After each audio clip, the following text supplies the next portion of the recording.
అందరికీ నమస్కారం అండి.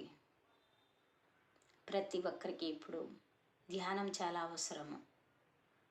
ఎందుకంటే శరీరానికి శక్తి కావాలన్నా, మనసుకు ప్రశాంతత కావాలన్నా ఆ విశ్వశక్తి అవసరము.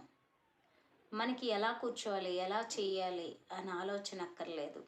కరెక్ట్‌గా మన ఇంట్లోనో, లేదు మనకి డాబా మీద, లేదా వెన్నెల్లోన, లేదా ఉషోదయం సూర్యుడు ఎదురుగాన, లేతే ప్రాతకాలం మన ఇంట్లో వేకువజామున లేసా, లేదు ఏ సమయం కుదరకపోయినా ఏదో కాస్త టైం మనకు దొరుకుతుంది. ఆ టైంలో చక్కగా హాయిగా మన ఇంట్లో చక్కగా కూర్చొని, లేదా ఎక్కడున్నామో ఆఫీస్‌లో ఎక్కడున్నా చేతి వేళ్ళ వేళ్ళు ఉంచుకొని కళ్ళు మూసుకొని ఈ ప్రకృతితో ఉన్న ఆ ప్రకృతి శక్తి తీసుకుంటున్న ఆయన చిరు ఆలోచనతో కూర్చుంటే చాలు, ఇంకేమీ లేదు.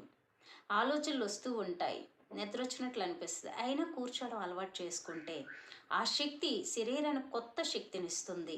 శరీరంలో ఉన్న ప్రతి హార్మోన్ కూడా ఆ విశ్వశక్తితో నిండుతుంది. చాలా వరకు ఒంట్లో ఉన్న రుగ్మతలు తొలగించబడతాయి. అలాగే మనసు ప్రతి క్షణం అల్లకల్లోలంగా ఉంటుంది.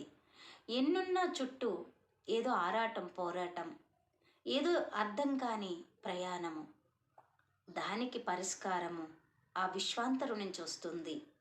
ఆ సృష్టి నుంచి మనకు అందించబడుతుంది. ప్రతిరోజు కాస్త సమయాన్ని నిర్ణయించుకొని ధ్యానం చేస్తే ఆ ధ్యానమే జ్ఞానోదయాన్ని, ఆనందాన్ని, ఈ భూమి మీద ఇష్టంగా జీవించే సమర్థత మనకిస్తుంది.